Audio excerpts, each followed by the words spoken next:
کی بہترین چیز ہے ولایت علی کی گواہی، جس پر اسلام مکمل بھی ہوا اور اللہ نے پسندیدہ قرار دیا۔ اس سے اچھی چیز کیا ہوگی؟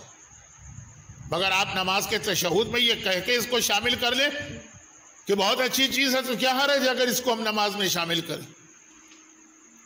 تو ایسی اور بھی کچھ مثالیں میں بعد میں بیان کروں گا۔ میں نے دیکھا کہ ابھی وقت بہت تیزی سے میرے ہاتھ سے نکل رہا، آپ کو تو اندازہ نہیں، آپ تو کہیں گے ابھی تو مولانا کے پاس پورے 50 منٹ ہیں، لیکن مجھے پتا ہے نا کہ 50 منٹ میں مجھے کیا کیا باتیں آج پہنچا دینا۔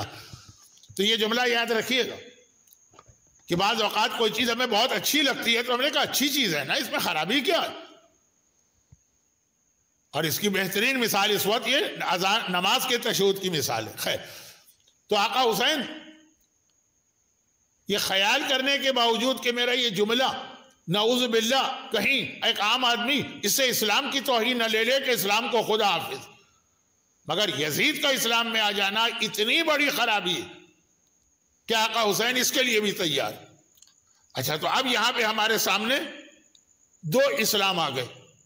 ایک وہ جو غدیر خم میں مکمل ہو کے اعلان بنا رضیت لکم الاسلام دینا، دو اسلام ہیں۔ ایک وہ اسلام ہے کہ اللہ کہتا ہے یہ پسندیدہ دین ہے، ایک یہ اسلام ہے کہ حسین کہتے ہیں کہ اس اسلام کو میرا خدا حافظ، میرا الوداعی سلام، یہ اسلام خدا حافظ۔ دو اسلام، ایک غدیری اسلام ہے، یزیدی اسلام۔ غدیری اسلام پہ ہماری جانیں قربان کیونکہ اللہ کو پسند، یزیدی اسلام اس کو ختم کرنے کے لیے ہم اپنی جان قربان کریں گے کیونکہ وہ حسین اس کو الوداع کر رہے ہیں۔ فرق کیا ہے دونوں میں؟